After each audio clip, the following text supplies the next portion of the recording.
Right, so the second half of the show is dependent on how long you're willing to ask us questions, basically. So we're going to send 2 mics into the crowd. You can ask us Villa things, non-Villa things, whatever you want. So who wants to go first? Right in the front, lovely. John, this is for you. At the last one I came to, I asked about Emery Buendia. I remember. Yeah, I remember. And I said to him, what do you think he'll really kick on with Unai Emery? And we started playing more games. But then we've seen, obviously, lately he's not in the squad or in the starting 11. What do you think he's going to do next season? Do you think he's going to be a key player, or do you think he's going to be more that coming on and coming off type player? There's going to be more competition for places, especially in that position. We know Villa want to sign a striker, which may be competition with Watkins. Maybe Emery wants to do something different at the top of the pitch and play 2 strikers, Watkins and someone else, and they can dovetail. But you would have thought that there's going to be a more creative player, someone in the ilk of Buendia that's signed as well. So his game time will possibly be cut, but Villa might be playing in excess of 50 games next season, so he'll still be playing a lot. I'm a big fan of his because he's always trying something, and I think you can never take that away from those creative players. Like someone like Kevin De Bruyne, for example, he'll always try something. It might not work all the time, but more often than not it does because he's that good. For Buendia, it hasn't quite happened for him this season in terms of his output. I think he's only got a handful of assists and goals. For the amount of chances he produces and the amount of positions he gets into in the final third, you'd expect that to be more. So I think next season, or I wouldn't say it's an opportunity missed for him under Emery at all, but at the same time, I think he is probably a bit frustrated himself that he didn't take that opportunity as much as what he might have liked, because next season, as I say, Villa are going to go big in the summer, and competition for places will impact what he does next year. So will he be a key player? Yes, I think he will. Or he can be, but he needs to show it. Hi guys, my name's Steve. Thanks for all you do on the podcast. Love the show. Thanks for this evening. It's been great. We all know that Unai Emery's made a massive difference to the Villa. But if you were to sort of think of 3 things specifically that he's done, what 3 things more than anything else has he done that's made the Villa the team that they are now? So 3 different things from each of you guys, if we could. I think he's managed to re-educate us as a fan base, and I think that was crucial. I think, you know, he's got a first team squad of 25 professionals, and obviously he's been able to get the message across to them quite quickly. But for us, and I've said it before, we were a fan base who felt a little bit down on our luck from knocking on the door of the Champions League 15 years ago to being halfway down the Championship. To get that kind of Villa Park vibe when always kind of, you know, the 2 grumpy old men in the Muppets, is it Statler and Waldorf? I think, yeah, that's myself as well, part of that. And sometimes it's kind of entertain us kind of thing.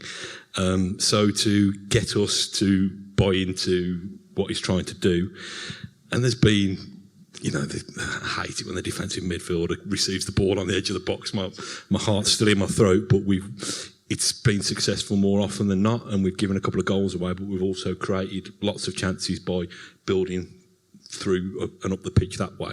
So I think that's a major thing, not just to say, trust me, but to show us that it works, and to do that so quickly. So that's number 1. Yeah, I agree with all of that, guys. Yeah. I can go number 2, I think, and I'm going to steal a point that Matt's probably made a few times before in the past. So another one for Matt, really, if anything, but kind of being a Villa manager that talks up Aston Villa rather than doing the opposite and kind of going, we could be doing this and we could be doing that. It's like, no, we come here, we want Europe, we want this, we should be better, we always want to do better. And to have a manager that almost kind of thinks in the same way that we do, that we believe we should be better than we are, I'd much rather that than a manager go, we're kind of doing the best we are. The previous manager going, Chelsea should come to Villa Park and wipe the floor with us. I don't want any of that. I want the manager to go, we're the best team here and we can go and do something.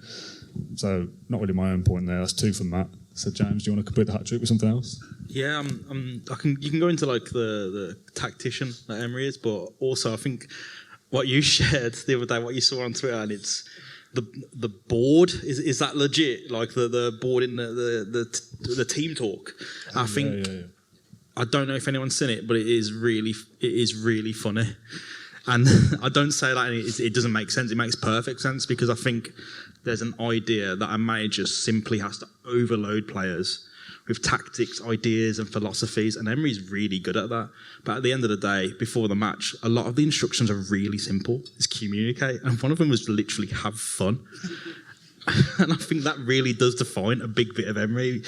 He seems like an Aston Villa manager, and I know this sounds so stupid, he's just having a lot of fun doing well in his job. And I mean, even when it goes wrong, I feel like he's a manager who can simply look back at the bigger picture and go, this is the direction we're going in. It might not be a linear progress, but we're still going the right way about it. And I think if you look at a few of the managers Villa had in the past, especially how they look, the before and after of them starting the job, fun isn't a thing that happens at Aston Villa a lot. And I think believing in the players and reminding them that football is a game that they can play and have fun in and enjoy it, as well as the very serious side of it that he's excellent at. I think he's really, really liberal like that, and I like that.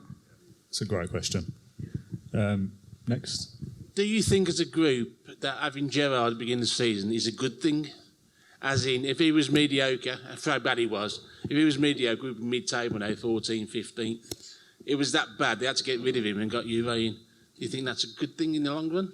It's almost a little bit similar to losing the playoff final against Fulham, isn't it? That was a good thing ultimately in the end, because if we'd got promoted that year with Dr. Tony doing whatever he was doing, probably would have gone straight back down. So if it wasn't for Steven Gerrard's ineptitude as being a football manager, Emery wouldn't have come, I suppose. So yeah, good thing in a roundabout way, I suppose.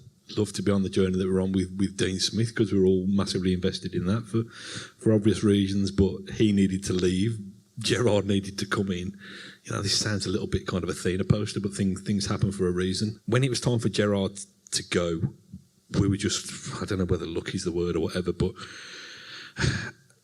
I think that to convince Emery to come when he's halfway through a project there, he must have seen something special. And I'm just glad that another 3 weeks, 6 months of Gerrard didn't make that proposition, a job that nobody would want. We started this season in the summer, before the first 20 minutes against Bournemouth, we thought we were actually going to compete under Gerrard. So I don't think it was all bad under Gerrard. I think it turned bad fairly quickly. But yeah, I think you're probably right. I think we needed that to happen. So we were in a place where we needed rescuing, in effect, and we turned to the right man, I think. Villa play a high line, and I was watching Match of the Day about a month ago. We caught teams offside 93 times. We caught Brighton offside 8 times, according to VAR. We would have been 9th in the league. Do you think that the Villa playing a high line without the goalkeeper, Martinez, because he's a bit of a sweeper, do you think the high line could be a problem with us? Because we caught Liverpool out a few years back when we scored 7 goals. They caught a high line. Do you think this could be a problem for us in the future? I don't know if I'd say a problem, because it's not in every game that Emery uses it, and it's not in every play either. It sometimes will, I suppose, catch opponents out using that, but then other times we'll go deep, and then opponents will have to try and break us down in a low block. So I think it's honestly just having different tactics for different teams and different moments in the game, and I think that's really important. It's being flexible, and Emery is an elite manager, so what he does I'm okay with. But it is, especially with VAR and stuff, it is a bit sort of dangerous, I suppose you could say, because it's a bit nerve-wracking, because you have VAR, so that's like a bit of a safety net of, if he's offside, then it will be offside. But that doesn't stop when Heung-min Son goes in on goal in the 99th minute or whatever it was against Tottenham. I think everyone, held their breath, but I think it's working for us. The proof's in the pudding. We're winning games more often than not. We're keeping clean sheets. We're catching teams offside, and it also, us playing that high line, we win the ball back higher up the pitch in their half. Win the ball back in their half. We're close to their goal to score a goal. So I think if you break it down, I think it's a positive thing that we're playing a high line, because we've got the players to do it as well. Mings and Konsa can, turn back. They're quick for big defenders. So I'm okay with it. It's just a bit nerve-wracking, but it's fine. With regards to Ashley Young, what's your opinion on that situation? I know you spoke about it earlier, but I'm pretty sure your answer would be what we would all expect, that because he came out on social media and said that he wanted to stay with the club, and now Villa have said that they're letting him go. It kind of feels like, with the statistics that you said earlier of how well he has played, that's been obvious to us, that surely there might have been a discussion that they're going to bring somebody else in that's going to then be taking the main first place for that position, which is obviously what we would expect. But that's always not guaranteed when you bring someone in, and he's in that position at the minute doing such a great job. Would it not have been a good idea to just maybe try and come to an agreement to keep him there for that while he's doing such a great job with where he is at the moment? Yeah, I totally agree. I saw it as a completely low-risk decision to keep him on for another year. Obviously, we're not privy to what was said in those conversations, but I don't think Ashley Young would have been demanding to be playing half the games next season, even though we will be playing potentially in excess of 50. Just having him around the place in the dressing room, and it's not just what he does in the first team. He helps out with the academy, he brings lads through when they're training with the first team. He helps sign players for the academy as well, sort of a similar role to what Jack Grealish was doing some years ago. So he's like an ambassador for Villa. And I just thought, especially when we play more games, we're in Europe, we need that experience. I thought it was, I'm not going to call it a mistake, because again, if it's Emery's decision, then I back it. But I just think, I question maybe why we wouldn't want Ashley Young next season. You know, if he wasn't here for the last 2 years and he was available now, I'd be saying, oh yeah, bring him along. So yeah, that's just my opinion. I don't know what. He's a freak of nature, isn't he? To do what he's doing at that age, I don't think I could walk down the stairs after playing five-a-side at that age. I think we've lived our lives differently. It's hard, isn't it? Because we invest a lot of sentiment. We remember Ashley Young when Martin O'Neill signed him, and he was, a flying winger, and all the good that he did back then. We hated him for a few years, didn't we? When he was diving and winning penalties against us at Old Trafford, and then we've learned to love him again, and justifiably so. I suppose if Ashley Young would have had that kind of season for, I don't know, a Brighton, a Brentford, a Spurs, or somebody around and about us in the table, and we were linked with him on a free this summer, would we have felt the same kind of, he's a great guy, look what he did last season, or are we clouded a little bit by our love of him because he's done it for us? And I think that's the difference at kind of top level sport that we've got. We've got a manager and a board of directors who can't really afford that kind of sentiment. I would have loved to have seen him there. I think he'd have been a good influence. I just love his cowsery. Is that the common parlance now that we say? I love that. I love how streetwise he is. I love how clever he is at seeing out time and that kind of thing. And I think it's the dark arts that, especially if we're playing in Europe, I think a lot of the team could benefit from. And you'll probably get this a lot from our answers. We're in love with this Spanish fella, aren't we? We're in love with Unai Emery, so trust him until he gives us a reason not to trust him. You know what I mean? He's clearly got a bigger plan, and he'll probably pluck a right back out of the air that we've never heard of, who'll turn out to be brilliant. But yeah, I think we'd have all liked to have seen him get another year in a kind of player coaching role, I think. Okay, next was a guy over here, yeah. I'm Terry, thank you. Hi. Steven Gerrard signed 10 players for Villa, including the re-signing of Ashley Young. Mainly, it improved the subs bench. I wondered, with the extra games we'll be playing, which departments, which areas of the team do you think Emery will strengthen, even if you can't name specific players? Which departments and how many in the next 2 transfer windows? What I'd say straight away is that Emery wants to improve every department of the team. That won't happen in one window because that's overhauling the squad, and that won't be happening this summer. I think obviously right back is a position where we have to improve now. We have one right back and Nedra Konsa can cover, but Matty Cash isn't going to be playing all the games next season, so a new right back is probably the first one to say. I think for squad depth in general, you just need to add bits here and there, but Emery wants to add quality in those positions. So, your Marco Asensio, for example, doesn't appear to be happening now, but that quality would then potentially push a Buendia or a Leon Bailey to the bench, maybe, or competition for places. One of those players is going to be on your bench, and that's already a much stronger bench than what it was against Brighton. do that to the rest of your positions at centre back and centre midfield, then all of a sudden the bench is a whole lot stronger. I don't actually think there's huge surgery that needs to happen in the team, because these are the players who have got Villa to 7th, but also under Emery have finished, 3rd since he took over, and that's over the course of 24 games. That's not just 10 games, the last 6 games or the form guide. It's over like half the season or more. So those players deserve to be keeping their places, but with added quality around them, and that'll only help them moving forward. So my answer is a bit rubbish, but every position will be strengthened. It's just when it happens and when, or what's most important to Emery in the summer.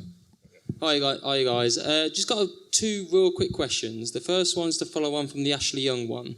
Do you reckon, we've obviously announced that he will finish with the club at the end of the season, but do you think we've let him down not even offer him a coaching role or anything like that? We talked about this, didn't we, on the video that we did last night, going, we need to speak about Ashley Young because he's left.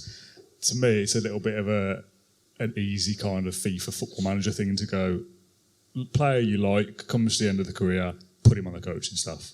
I'm not sure whether that's always so realistic. I don't even know whether Ashley Young is doing his coaching badges, you will know. But I kind of said to you, fair enough, I said to you yesterday, Emery's got however many coaches around him, lots of them speak Spanish, to then kind of plonk Ashley Young in there almost for the sake of it is does that make sense? I'm not so sure. Us as fans, yes, give him more time, see him on the bench, see him stood around the place is great, but whether it's realistic for Ashley Young to be a coach with Emery, I don't know. I think if he wanted it. Yeah, but absolutely. If Emery wanted if he actually wanted it, yeah, but I assume he wants to play football. That's my point. And it's a shame it's not a Villa. To me, he's still a Premier League footballer. I don't think he needs to be doing coaching. I don't know, Nottingham Forest, for example, I think could go a lot more wrong. Ashley Young was brilliant for us, and we're in 7th. I think anyone below us should be taking Ashley Young, even Chelsea. So I think they want everyone, don't they? I'd say it was too early for him to be thinking about retiring, and I'm sure that's how he thinks as well. I don't know what his position is on him leaving Villa, whether he's really annoyed, disappointed, frustrated, or angry, or whatever. But I think there'll be a tinge of I really could have helped this team next year, and I think it's a bit sad that he hasn't been able to show that. But again, Emery's king, so his decision. Last season, at the end of the season, we was all hyped about Gerrard and let's bring on Europe next season, all that kind of stuff. Do you think we're getting a bit carried away now? Because obviously I know Unai's come in, he's done a remarkable job, but are we getting carried away thinking, we're going to win Europe Conference League, get into Europe, or do you think we would actually do it with Unai? Yeah, I think we absolutely are getting carried away, and I'm all for it. I love it, I really do. Why shouldn't we? Do you know what I mean? It's hard to be. You sound a bit like delusions of grandeur, I think, when we say it's been miserable in the last 10 or 12 years, because there's clubs that go out of business, there's clubs called Birmingham City, there's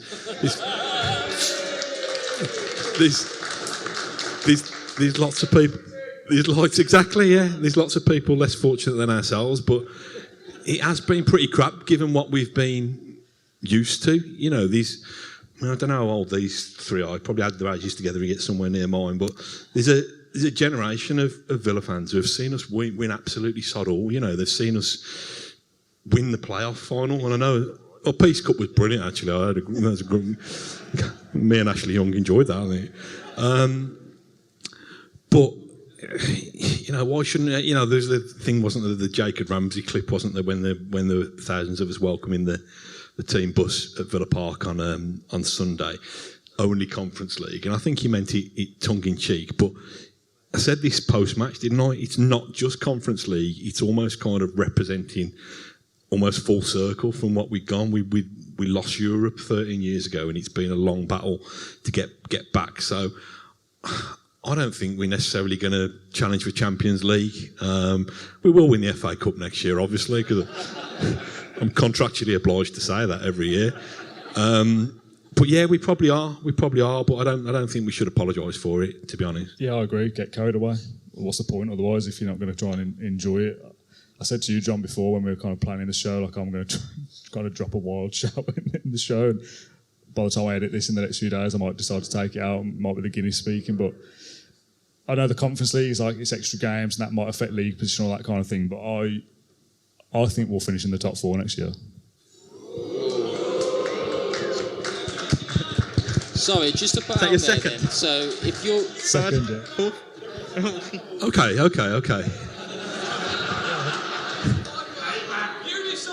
Will you eat fire? If we finish in the top 4, You've got to eat fire. I'll ride the unicycle as well. That's easy. I want you to eat fire. No, look, if we have extra games and we drop off in and we finish mid-table but we get far in the Conference League, that's obviously still a good season. If we win it, it gets you into Europe again, and that's still the aim. But there's nothing that I've seen under Unai Emery that thinks, why can't we do what Newcastle have done? We were only like 10 points away anyway this season, and given how crap we were under Gerrard for the first 10 games, why can't Emery, like you still think he was third in the league, Emery? I think it's actually second in 2023, 43 points. I think we worked out these average points per game would get you 71, 72 points. I know it doesn't quite work like that, but in a normal season, that's probably 4th place. So, yeah, why not? Champions League.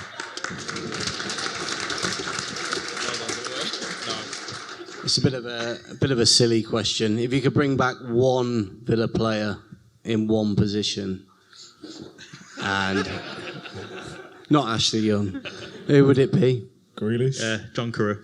Easy. Grealish off Watkins. I got Carew. Grealish is too easy. You can't just say that and get claps. You know, you got to put some. I'm going to clap for that. I don't know. Yeah, say it and see what happens. Actually, do you? You're the expert here, Matt. My usual favourite, and I'm going to get told off for not trying to get him on the podcast. David Platt. I'll get Platt back. He's my fave, isn't he? But I'm still too shy to try and track him down in case he rejects me. Most of the players that I grew up with are still playing, so I can't. I don't know. Do you think that Watkins can score 20 goals in a season, for example, and win us a European trophy? Do we feel like Duran's ever going to be... I know he's shown little bits here and there, but doesn't get a lot of game time. Do you think he stays in the squad next season, or he goes out of the squad, goes out on loan, and Archer comes back in, or what's just your overriding thoughts on that? Yeah, I wouldn't be surprised if... I don't know anything here. I wouldn't be surprised if Duran went out on loan somewhere. I mean, we said a lazy analysis before, like Vittoria as an easy kind of go over there and play. That's way too easy. Play for our other club, go and do that instead. I'd like to see Cameron Archer back in and still be around it if we're going deep into the European competition. Ollie Watkins could score 20 goals. What we spoke about before. Like, I don't think so. You don't think so? He scored 15 this year, though. I know he got 15 this season, but he had a bit of a streak where he scored a lot of goals. I like Watkins. I like his work rate, but I don't think he's a 20 goal a season striker that will win you European competitions. I think when we get in the top 4, yeah. In a better side, I think Watkins probably would score more than 15. So there's a stat that he hits the post however many times. Like, in theory, he could have got closer to 20. But I get the point that he goes to these kind of fits and spurts of sometimes you think he's nowhere near it and other times he's unbeatable. If you kind of average that out as a better season, more consistent, maybe he gets closer to 20. But I understand where you're coming from. Yeah, Watkins, Archer and one other maybe to come in as a 3 to compete on all fronts might be all what we need. I'm not sure about Duran. I wouldn't be surprised if he goes out on loan. Yeah, on Watkins, firstly, I don't think he needs to be scoring 20 goals a season. As Villa improve, they're going to have more players who are going to be capable of scoring, double digits. I think Ramsey's nearing that. To be fair, there's not many more.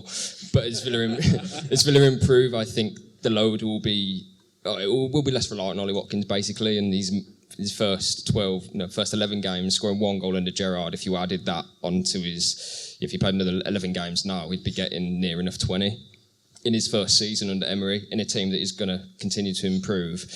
It'll be interesting to see what happens with Archer, as Dan says. Duran I really like, actually, but he's too raw at the moment to be relied on, so I think a loan move would really suit him.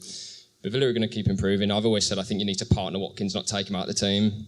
And I think everyone knows Watkins is a good player and he gives loads to the team. And I just don't think he has to score that amount of goals for us to be in the top 4, whatever. I just think adding players to the squad will help, and that will help him. So, what do you guys think? Yeah, I don't think he'll score 20 because I hope, in my mind, there's a lot more goals coming from elsewhere. Simple as that. I mean, when you say not 20, maybe it's 17 or 15, which is still a brilliant return, as long as the goals come from elsewhere and the squad improves. You've interviewed some great people on the podcast over the last few years, over lockdown and more recently. If there's one AVFC-related person that you could interview to get their side of the story, who would it be and why? I was prepared for this question because I thought someone would ask it. So I've got at least 2 answers here, probably 3. I'm probably going to steal yours. A recent one that we're all talking about a lot is Ashley Young. I think would be a great get to find out what happened at the end, and it covers a lot of 2 very different eras under Villa as well. Probably giving him a bit of a hard run throughout this podcast, but Steven Gerrard would be quite interesting in some aspects, I guess. I don't know what he'd say, and I don't know what we'd say to him, but there's a story there. Who was the other one I was going to say before? Dino, of course, yeah. And we got so close to getting Dino a few months ago, and then he got the Leicester job, and that all went up. And we thought, if he gets relegated and sacked, maybe we'll get him. So he's done his bit. If he does get sacked, we'll try for him again, because I think he was keen, and he'd be a great one to have, and one we've talked about a lot. But he jumps from job to job, doesn't he, and barely has any time off. So if he does get sacked from Leicester, we've probably got about 2 days to get it done. So if we can, they'd be a couple of great ones, I think.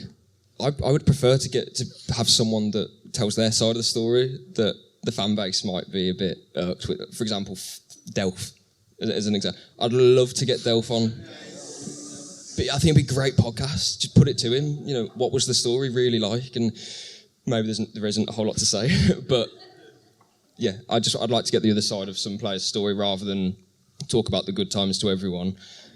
Let's sort of delve in the other way. And Gerrard, Delph, those guys. No, Stephen Ireland. I have no idea who else. A bit like what John said as well, in terms of giving people the right to reply, like Les Scott. You know, what went wrong? You arrived at Villa as a supposed Villa fan, and your head went, and you know, and your back pocket started taking a life of its own, sending tweets and all that kind of thing. So yeah, just those ones. Some of the ones who probably became villains, as in villains with an I rather than villains without an I. The amount of emails I've sent over the last couple of months to agents and stuff, it's like, how much are you going to pay him? It's like, don't know about that. It's like, he's not available then. So, okay. I must have sent 30 emails to different players and agents over the last couple of weeks, and we had maybe 2 no's and 28 no replies at all. So we'd love to do more stuff like that, but it's so difficult to get somebody to give their time. And like Alan Hutton recently, the one you did with Ash was unbelievable. Like, he covered so many different areas, like Ashley Young probably would as well. But to get them to give up their time and actually offer a decent showing as well is slim pickings to find people, but we want to try and do as much as we can. We spoke about the depth of the first team squad moving forward. We've just touched on ownership and all that sort of stuff. I stood in the Holt suite some years ago not personally with Christian Perslow, but he was in front of us at the time, and he was banging on about the youth at Villa. Now, we've all sort of touched base, I think, over the last couple of seasons with the youth at Villa, and we've all sort of championed their causes. What happens now? It's hard though, isn't it? Do we see Aston Villa's academy? Yes, we do fundamentally. Why am I asking myself questions? Yes, we do fundamentally as a route to the first team, but equally, it's a system that kind of washes its own face. It creates footballers, it creates professional footballers, not necessarily for Villa's first team, but for other Premier League clubs, for Championship clubs and so on. And getting into the Villa first team was difficult enough when we were halfway down the Championship. Now, if Dan's promised us tonight that we're going to finish in the top 4, if we're going to compete at that part of the table, you're not going to get people just walking straight out of our academy and playing at that level. And don't forget that academy has produced Jack Grealish and now Jacob Ramsey, which are probably 2 of the best homegrown products we've produced for a generation. Now, we don't want to sell Jacob Ramsey. We've made 100 million from Jack Grealish, which Christ knows how long that keeps the academy functioning for. I can't imagine that was in their targets and in their projections when they, set in the budget year on year. So I think sometimes we're greedy as football fans. We want our team to be competing at the top level. You're not always necessarily going to do that with people within a kind of 50-mile catchment area of Villa Park. Quite a serious question. I just wanted to ask, if you had to spend the rest of your life on a desert island, which Villa player would you spend it with and why? I'm going to be very boring here and say Tyrone Mings, in that maybe he'll teach me something. I could imagine he would be able to light a campfire and forage for food and stuff, and I could kind of sit back and relax. And Can we have a Villa me. fan rather than a Villa player? Can we have Tom Hanks? I'll throw it back. Who would you? Emi Martinez. Now, I don't want this to sound wrong, but I think he's really good with his hands, so he'd be able to do something. I like, how is it, making fires and stuff. That's what I was saying. Yeah, he'd look after me. Thought I'd got to qualify that, I think if I'm on a desert island, the chances for long-term survival are pretty bad. So, Gabby Bonlahor, because I think every day would just be a blast watching him try and make a fire. like how do you getting a crab and trying to prepare the crab?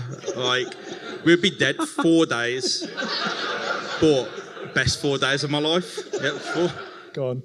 So I was watching Sevilla win the Europa League last night, and obviously they won on penalties. So it just got me thinking, given this could be a possibility next year, like if Villa to be in a penalty shootout, who would your 5 picks be for those ones? Given that you've just said that we're not blessed with penalty takers, so would be interested. Again, that's another great question because I don't know if we've got anybody to take a penalty. Douglas Luiz, maybe. John McGinn, I'd back to blast one in with his left peg. And 3 new signings. 2 really quick questions. First one, would you start Messi above Bailey next season? And then secondly, for Matt, why are you a Villa fan and your dad's a Wolves fan? Do you want to answer the Messi one first and I'll answer the other Messi one second? Yeah, I think he'd give him a run in it for his money, wouldn't he, in the team? Messi over Bailey, I'll give him a go, I think. Go on then. Why I was dreading being asked that. I thought I was going to ask why are you dressed as Pierluigi Collina first of all. I thought that was going to be the one I'd have to swerve. Dad's a Wolves fan, and he took me to Molyneux probably when I was about. You'll have to correct me at least on the way home, Dad. When I was about 6 or 7, and it was an absolute tip. There was a dirt bank behind the goal, and I might have made this up. I remember going in, and we were about 10 minutes late, and the bloke on the turnstile said, "I'm not going to charge to go in there, mate. It's crap. Just good luck." We went there, and I didn't fancy it much. And then Dad used to be a bus driver. He used to run the match day service from West Brom town centre to the Hawthorns, and he used to get free comps to go in there. And because his Wolves didn't want to go in, he'd give them to me. One of my happiest football memories was I was in the Smethwick end when Albion lost 4-2 to Woking, and it was brilliant. So that never caught on either. And then the thing that made me fall in love with Villa was there used to be a brass band who used to play before the games, and Dad knew the conductor or somebody involved with the brass band, and he took me to Villa Park, BRMB versus Villa Old Stars. On a Wednesday night, I think he told me I've got to get a haircut or something. Those were the days. And it was just traditional, typical, cliched, floodlit game, walk down, see the pitch, see that green rectangle. From then on, kind of badgering him to take me back all the time. Must have been about 200 people inside Villa Park that night, so it wasn't the kind of roar of the crowd. But yeah, we were chatting earlier at the table about when it was my first proper season of being aware of Villa, and I think it was 86, 87 when we got relegated, so I must have been a kind of glutton for punishment. But since then, Dad's an adopted villain, so there's a happy ending to the story. He's a season ticket holder now. Sometimes I wasn't there for the Wolves game last season when they scored in the last minute, I hear bad things about my dad's conduct. But normally he's fairly well on message and behaves himself. So I think, I think we're a harmonious, loving Aston Villa family now, aren't we, Dad? Are we? Right, last one. I just want to get your opinion on. We spoke about 2 of the 3 players that were supposed to replace Grealish. You guys have spoken quite a lot on Buendia and on Ings, who's obviously gone. You kind of mentioned Bailey, but I wondered, do you guys think he's lived up to the price tag this season? Personally, I don't think he has. Might be a bit controversial, but any of you guys wondered what you thought on him at his performance this season. What you thought? I want to like Leon Bailey, and I want him to do well because he plays for Villa, but I don't really see it. I don't see it working out, and if anyone's watched the podcast every week, I'm sure I've said at one stage that I don't think he'll even be here next year. That might be changed now that we've got Europa Conference Leagues. There's more games, there's more opportunities, but his injury problems is a problem. I don't know whether he can be relied upon, but Emery gave him a run of games of playing, what was it, like 11 in a row or something he was starting at one stage. So if Emery sees something, I'll echo what we've said before, and if he thinks there's something there, I'll agree with that. But I'm yet to see enough from Leon Bailey to think that he's a £30 million player that will propel Villa up the league. I think we can do better. I think Leon Bailey on his day is very fun. Yeah, but how often that day does not come around very often. That day is once a blue moon essentially. But I feel like recently, I mean with the amount of games next season, he's likely still a part of the squad. I feel like he benefits from an improvement or an additional recruitment coming in on the wings, just to amplify that rotation. I think Emery actually genuinely wants. Give it, he was meant to come in and be one of the 3 guys to replace Jack Grealish.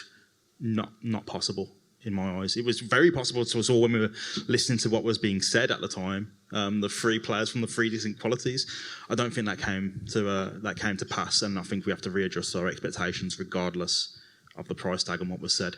Thank you very much for coming here tonight. We appreciate all your support tonight and throughout the season. Thank you to Matt, James and John for answering all your questions in the first half. We'll get a massive round of applause for these 3, please.